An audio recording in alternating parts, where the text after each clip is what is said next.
আসসালামু আলাইকুম। আজ ৭ ফেব্রুয়ারি ২০২৫ শুক্রবার। শুরু করছি চেঞ্জ টিভি প্রতিদিনের গল্প অনুষ্ঠান। দর্শক, আপনাদের সঙ্গে রয়েছি আমি জহিরুল ইসলাম টুটুল। শুরুতেই সংবাদ শিরোনাম। হাসিনা বক্তব্য দেওয়ায় ভারতকে কঠিন জবাব দিল বাংলাদেশ। হাসিনার সঙ্গে যেভাবে যোগাযোগ রক্ষা করছে আওয়ামী লীগের নেতারা। ভারতকে চরম অপমান করল আমেরিকা। এবার বিস্তারিত। আবারও ঢাকা ও নয়াদিল্লির মধ্যে কূটনৈতিক উত্তেজনা বৃদ্ধি পেয়েছে। ক্ষমতাচ্যুত ও পলাতক সাবেক প্রধানমন্ত্রী শেখ হাসিনা একটি সামাজিক যোগাযোগ মাধ্যমে বক্তব্য রাখেন বুধবার। এই ঘটনাকে কেন্দ্র করে উত্তেজনা। শেখ হাসিনার বক্তব্যকে বৃহস্পতিবার বানোয়াট ও উস্কানিমূলক অভিহিত করে বাংলাদেশ আনুষ্ঠানিক প্রতিবাদ জানিয়েছে। এই জন্য ঢাকায় তলব করা হয় সেখানে ভারতের ভারপ্রাপ্ত হাই কমিশনার পবন বাধেকে। এ খবর দিয়েছে অনলাইন টাইমস অফ ইন্ডিয়া। এতে বলা হয়, গত বছর আগস্টে ব্যাপক সহিংসতার পর দেশ ছেড়ে পালিয়ে ভারতে চলে যেতে বাধ্য হন হাসিনা। তিনি ফেসবুক লাইভে একটি বক্তব্য দেন। তাতে তিনি মৃতদেহের ওপর দিয়ে ক্ষমতা দখলের জন্য অন্তর্বর্তীকালীন সরকারের প্রধান উপদেষ্টা প্রফেসর ডক্টর মোহাম্মদ ইউনূসকে অভিযুক্ত করেন। ওদিকে তার বক্তব্য প্রচারের সময় একজন মানুষ এক সময়ের সম্মানের প্রতীক বাসভবন কাম স্মৃতি বহনকারী বাড়িতে আগুন ধরিয়ে দেয় এবং ভাঙচুর চালায়। এই বাড়িটি দেশটির প্রতিষ্ঠাতা ও শেখ হাসিনার পিতা শেখ মুজিবুর রহমানের স্মৃতির প্রতি উৎসর্গ করা হয়েছিল। ভারতের ভারপ্রাপ্ত হাইকমিশনার বাধের কাছে প্রতিবাদে বাংলাদেশের পররাষ্ট্র মন্ত্রণালয় শেখ হাসিনার শত্রুতামূলক বিবৃতিকে গভীর উদ্বেগের, হতাশাজনক ও গুরুতর আপত্তিকর আখ্যায়িত করেছে। বলা হয়েছে, এটা ঢাকা দিল্লির সম্পর্ককে সুস্থ করতে সহায়ক হবে না। ওদিকে শেখ মুজিবের বাড়ি ভেঙে ফেলাকে অ্যাক্ট অব ভ্যান্ডালিজম আখ্যায়িত করে এর কড়া নিন্দা জানিয়েছে ভারত। পররাষ্ট্র মন্ত্রণালয় ব্রিফিংয়ে বলেছে, যারা স্বাধীনতা যুদ্ধকে মূল্যায়ন করে, বাংলা পরিচয়কে লালন করে, তারা এই বাড়ির গর্বিত গুরুত্ব সম্পর্কে অবহিত।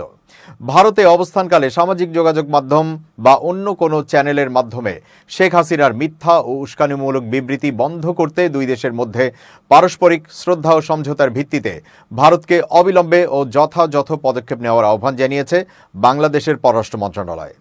ঢাকা আরও বলেছে, শেখ হাসিনা তার বক্তব্যে বলেছেন, তারা একটি ভবনকে ধ্বংস করতে পারে কিন্তু ইতিহাসকে নয়।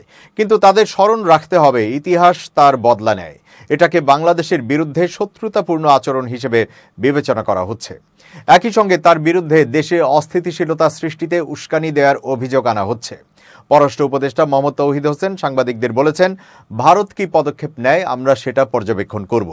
বুধবার সন্ধ্যায় ধানমন্ডিতে মুজিবের বাসভবনের সামনে সমবেত হন বিক্ষোভকারীরা। এই বাড়িতেই ১৯৭৫ সালে শেখ মুজিবুর রহমান, তার স্ত্রী ও অন্যদের হত্যা করা হয়। ভারতে নির্বাসনে থাকা শেখ হাসিনা আগেই ভার্চুয়াল বক্তব্য রাখার ঘোষণা দিয়েছিলেন। তার সেই ঘোষণাকে সামনে রেখে বুলডোজার প্রসেশন আহ্বান করেন বিক্ষোভকারীরা। সামাজিক যোগাযোগ মাধ্যমে এই আহ্বান জানানোর পর সমবেত জনতা ওই বাড়িতে আগুন ধরিয়ে দেয়।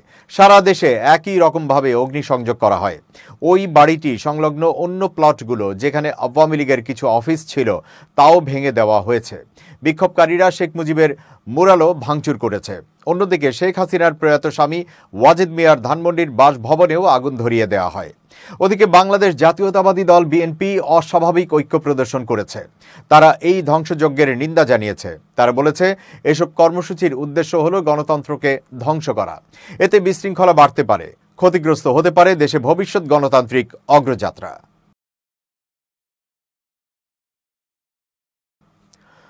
ভারতের মাটিতে বসে শেখ হাসিনা যে বিদ্বেষমূলক ও অস্থিতিশীলতামূলক কর্মকাণ্ড চালিয়ে যাচ্ছেন, তার বিরুদ্ধে কূটনৈতিকভাবে তীব্র প্রতিবাদ জানানোর জন্য সরকারের প্রতি আহ্বান জানিয়েছে জাতীয় নাগরিক কমিটি। জাতীয় নাগরিক কমিটির মুখপাত্র সামান্তা শারমিনের স্বাক্ষরিত এক বিবৃতিতে এই আহ্বান জানানো হয়। এতে বলা হয়, দিল্লিতে পলাতক মানবতা বিরোধী অপরাধে অভিযুক্ত ও ওয়ারেন্টভুক্ত খুনি শেখ হাসিনার উস্কানিমূলক ও বিদ্বেষপরায়ণ বক্তব্য জনমনে তীব্র ক্ষোভ সৃষ্টি করেছে, যার বহিঃপ্রকাশ ঘটেছে ধানমন্ডি সহ সারা দেশে। জাতীয় নাগরিক কমিটি সরকারকে আহ্বান জানায়, ভারতের মাটিতে বসে শেখ হাসিনা যে বিদ্বেষমূলক ও অস্থিতিশীলতামূলক কর্মকাণ্ড চালিয়ে যাচ্ছে, তার বিরুদ্ধে কূটনৈতিকভাবে তীব্র প্রতিবাদ জানানো হোক। সরকারকে এই বিষয়ে দ্রুত কার্যকর পদক্ষেপ নিতে হবে যাতে বিদেশের মাটিতে বসে কেউ বাংলাদেশের অভ্যন্তরীণ স্থিতিশীলতা বিনষ্ট করতে না পারে। সেই সঙ্গে আমরা ভারত সরকারের প্রতি পলাতক খুনি হাসিনা ও তার সহযোগীদের সব কর্মকাণ্ড বন্ধ করে দ্রুত বাংলাদেশের কাছে প্রত্যর্পণ করার আহ্বান জানাই। আমরা বাংলাদেশের জনগণের ন্যায় বিচারের অধিকার রক্ষায় ভারত সরকারের ইতিবাচক ভূমিকা প্রত্যাশা করি। আরও বলা হয়েছে, ছাত্র ও সাধারণ জনগণের প্রতি শান্ত ও সতর্ক থাকার আহ্বান জানাই।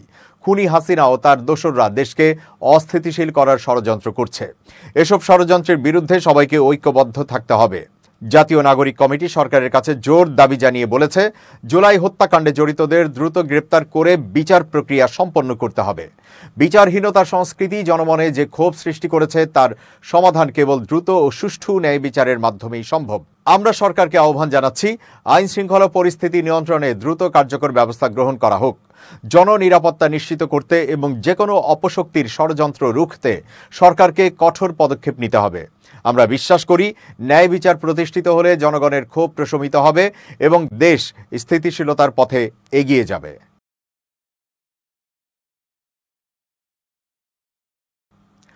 ভারত এবং অন্যান্য দেশে যেসব আওয়ামী লীগ নেতা আত্মগোপন করে আছেন তাদের মূল যোগাযোগের মাধ্যম এখন হোয়াটসঅ্যাপ, টেলিগ্রামের মতো নানা ডিজিটাল মাধ্যম। তবে যারা কলকাতা বা পার্শ্ববর্তী এলাকায় আছেন, নিয়মিতই তাদের দেখা সাক্ষাৎ হয়, একে অন্যের বাসায় যান। আর সারা বিশ্বে এবং বাংলাদেশে কর্মীদের মধ্যে যোগাযোগ হয় মূলত ডিজিটাল মাধ্যমে, জানাচ্ছেন আত্মগোপনে থাকা একাধিক নেতা। বাংলাদেশের সাবেক পররাষ্ট্রমন্ত্রী হাসান মাহমুদ বিবিসি বাংলাকে বলেন, আজকের ডিজিটাল যুগে কে কোথায় থাকলো সেটা খুব গুরুত্বপূর্ণ বিষয় নয়। ডিজিটাল যোগাযোগ এতটাই উন্নত হয়ে গেছে যে একই সঙ্গে সারা বিশ্বে ছড়িয়ে থাকা মানুষের সঙ্গে কথা বলা যায়। তিনি বেলজিয়ামে বসবাস করছেন বলে জানা গেলেও বাংলাদেশ থেকে তিনি সেদেশে কিভাবে গেলেন তা জানা যায়নি। আত্মগোপনে থাকা নেতাদের সঙ্গে কথা বলে বিবিসি বাংলা জানতে পেরেছে যে ফেসবুক, হোয়াটসঅ্যাপ এবং টেলিগ্রামে অনেক গ্রুপ তৈরি হয়েছে নানা স্তরে যোগাযোগ রক্ষার জন্য।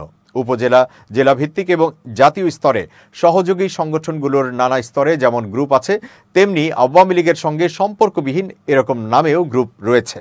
সেখানে বাংলাদেশের নেতাকর্মীরা যেমন পোস্ট করছেন, তেমনি নানা নির্দেশ যাচ্ছে আত্মগোপনে থাকা নেতৃত্বের তরফ থেকে।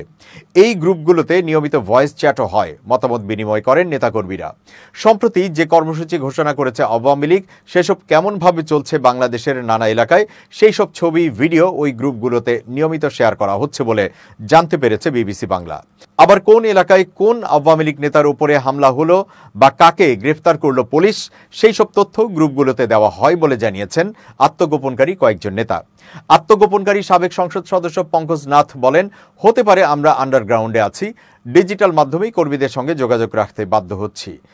আওয়ামী লীগের যে কয়েকজন নেতার সঙ্গে বিবিসি বাংলার কথা হয়েছে তারা জানান, বাংলাদেশের সাবেক প্রধানমন্ত্রী শেখ হাসিনার সঙ্গে তাদের নিয়মিত যোগাযোগ আছে, তবে তাদের মধ্যে কারো সঙ্গে শেখ হাসিনার দেখা হয়েছে কিনা তা জানা যায়নি। আত্মগোপনকারী নেতারা বিবিসিকে বলেন, তিনি নিয়মিতই নেতা থেকে শুরু করে বাংলাদেশের সাধারণ কর্মীদের সঙ্গেও যোগাযোগ রাখেন। একজন নেতা বলেন, শেখ হাসিনাকে অ্যাপের মাধ্যমে মেসেজ করে রাখলে তিনি তার সময় মতো উত্তর দেন। আবার নানা সময় তাকে ফেসবুক লাইভে আসতেও দেখা গেছে। বিভিন্ন হোয়াটসঅ্যাপ গ্রুপেও তিনি যোগ দিয়ে নানা নির্দেশ দেন বা বক্তব্য তুলে ধরেন। তবে এখনো পর্যন্ত শেখ হাসিনা যত ভাষণ দিয়েছেন তার সবই অডিওতে। 5 আগস্টের পর থেকে তার ভিডিও এখনো দেখা যায়নি।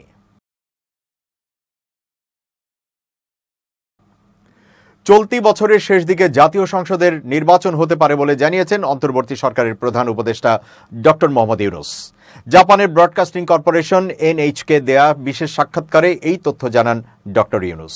ডক্টর ইউনূস বলেন, যখন আমরা ক্ষমতায় এসেছিলাম ওই সময়ের পরিস্থিতি বললে আমি মনে করি আমরা অনেক দূর এগিয়েছি, কারণ এটি ছিল একটি বিধ্বস্ত সমাজ, বিধ্বস্ত অর্থনীতি, বিধ্বস্ত রাজনৈতিক ব্যবস্থা, বিচারিক ব্যবস্থা। নির্বাচন নিয়ে প্রধান উপদেষ্টা বলেন, নির্বাচনের সবচেয়ে দ্রুত সময় হতে পারে এবছরের শেষ দিক। যখন নির্বাচন হবে, যারা নির্বাচিত হবেন তারা কাজ করার জন্য শক্তিশালী একটি ভিত্তি পাবে। জাপানি সংবাদ মাধ্যমটিতে তরুণ প্রজন্মকে নিয়েও কথা বলেছেন প্রধান উপদেষ্টা, যারা গত বছর শেখ হাসিনার পতনে বড় ভূমিকা রাখেন। তিনি জানেন, তার আকাঙ্ক্ষা বাংলাদেশের তরুণরা ভবিষ্যতের জন্য দৃষ্টান্ত স্থাপন করবে। ডক্টর ইউনূস বলেন, তরুণরা কি করতে চায়, তারা তাদের সৃজনশীলতার শক্তি প্রদর্শন ও পুরো বিশ্বের সাথে এটি ভাগ করতে চায়। আমাদের মাথায় এই লক্ষ্যটি আছে, দেখা যাক আমরা কিভাবে আগাই। সাক্ষাৎকারে প্রধান উপদেষ্টা বাংলাদেশের সবচেয়ে বড় উন্নয়ন সহযোগী জাপানের প্রতি কৃতজ্ঞতা প্রকাশ করেন। তিনি বলেন, জাপানের প্রযুক্তি এবং অর্থায়ন তরুণ বাংলাদেশিদের জন্য কর্মসংস্থানের ব্যবস্থা করছে। গণ অভ্যুত্থানে ভারতে পালিয়ে যাওয়া স্বৈর শাসক শেখ হাসিনার ভাষণ ঘিরে ধানমন্ডি ৩২ নম্বরে শেখ মুজিবুর রহমানের বাসভবন সহ দেশের বিভিন্ন স্থানে আওয়ামী লীগ সংশ্লিষ্ট ব্যক্তিদের বাড়ি, শেখ মুজিবের মুরাল ও মুজিব পরিবারের সদস্যদের নাম সম্বলিত ফলক ভাঙচুর করে ছাত্র জনতা। এমন পরিস্থিতিতে অন্তর্বর্তী সরকার থেকে শুরু করে বিভিন্ন রাজনৈতিক দল প্রতিক্রিয়া দেখিয়েছে। এই ঘটনাকে উস্কে দেওয়ার জন্য প্রায় সবাই আওয়ামী লীগ ও শেখ হাসিনাকে দায়ী করেছে। পাশাপাশি সবাইকে শান্ত থাকারও আহ্বান করা হয়েছে। এবার এ নিয়ে কথা বলেছেন জনপ্রিয় ইসলামিক বক্তা মিজানুর রহমান আজহারি। তিনি সবাইকে এখানেই থেমে যাওয়ার আহ্বান জানিয়েছেন। শুক্রবার সকালে সামাজিক যোগাযোগ মাধ্যম ফেসবুকে নিজের ভেরিফাইড পেজে দেওয়া এক পোস্টে এই আহ্বান করেন আজহারি। পোস্টে তিনি বলেন, মবক্রেসি দেশকে অস্থিতিশীল অবস্থায় নিয়ে যেতে পারে, এখানে থেমে যাওয়া উচিত। আসুন আমাদের জাতিকে পুনর্গঠন করি। তিনি আরও বলেন, এমন অদূরদর্শীপনায় যেন মত্ত না হই যা আমাদের এগিয়ে চলার পথকে রুদ্ধ করে দেয়। কোথায় থামতে হবে এটা বোঝাও অনেকটা পথ পাড়ি দেওয়ার সহায়ক। দেশকে এগিয়ে নিতে চাইলে, অভ্যুত্থানের ফসল ঘরে তুলতে চাইলে প্লিজ এবার শান্ত হন।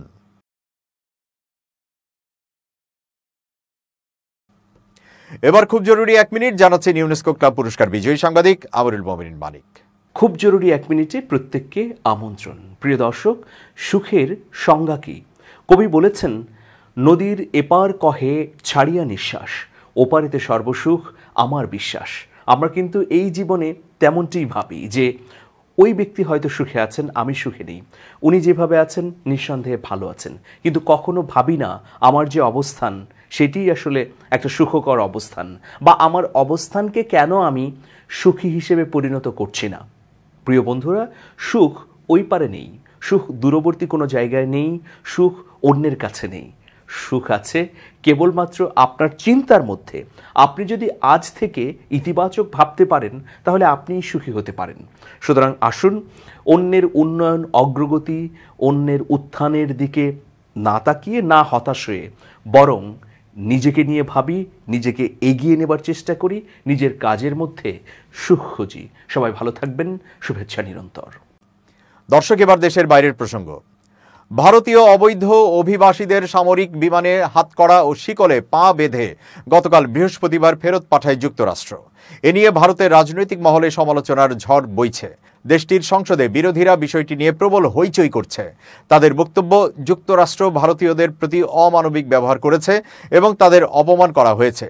তবে সংসদে পররাষ্ট্রমন্ত্রী এস জয়শঙ্কর বলেন, যুক্তরাষ্ট্রে ইমিগ্রেশন ও কাস্টমস এনফোর্সমেন্ট কর্তৃপক্ষ অভিবাসীদের ফেরত পাঠায়। সেখানে স্ট্যান্ডার্ড অপারেটিভ প্রসিডিওর আছে। 2012 সাল থেকে তা চালু আছে। সেখানে এই কড়াকড়ির কথা বলা হয়েছে। জয়শঙ্কর জানিয়েছেন, নারী ও বাচ্চাদের হাতকড়া বা শিকল পরানো হয়নি। অন্যদেরও খাবার সময় বা টয়লেটে যাওয়ার সময়ও বাঁধনমুক্ত করা হয়েছিল। জয়শঙ্কর বলেন, অবৈধ নথিহীন ভারতীয়দের ফেরত পাঠানোর ঘটনা নতুন নয়। 2009 থেকে গত 15 বছরে 15,756 জন ভারতীয় অভিবাসীকে ফেরত পাঠিয়েছে যুক্তরাষ্ট্র। কংগ্রেস সাংসদ মানিকরাম ঠাকুর বলেছেন, এই ঘটনা ভয়ঙ্কর ও লজ্জাজনক। যুক্তরাষ্ট্র এমনভাবে ভারতীয়দের ডিপোর্ট করছে দেখে মনে হচ্ছে তারা অপরাধী। এটা অমানবিক ও মেনে নেওয়া যায় না।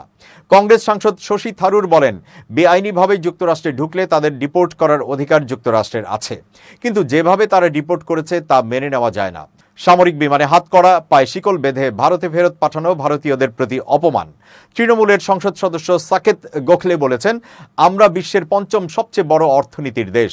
কলম্বিয়ার মতো ছোট দেশ পর্যন্ত অভিবাসী ভর্তি সামরিক বিমান তাদের দেশে নামতে দেয়নি। তারা মর্যাদার সঙ্গে অভিবাসীদের দেশে ফেরাচ্ছে। সেখানে ভারত সরকার কি করছে? দর্শক, শেষ করছি প্রতিদিনের গল্পের আজকের গল্প। changetv.press বাংলাদেশের ইউটিউব জার্নালিজমের অগ্রদূত। ভিজিট করুন এর ওয়েবসাইট www.changetv.press, youtube.com/changetvpress এবং সাবস্ক্রাইব করুন চ্যানেলটি। নিয়মিত লাইক, কমেন্ট ও শেয়ার করে আপডেট রাখুন নিজেকে। ভালো থাকুন, নিরাপদে থাকুন। শুভেচ্ছা নিরন্তর। changetv.press, এক ফোঁটা হলুদ নেই।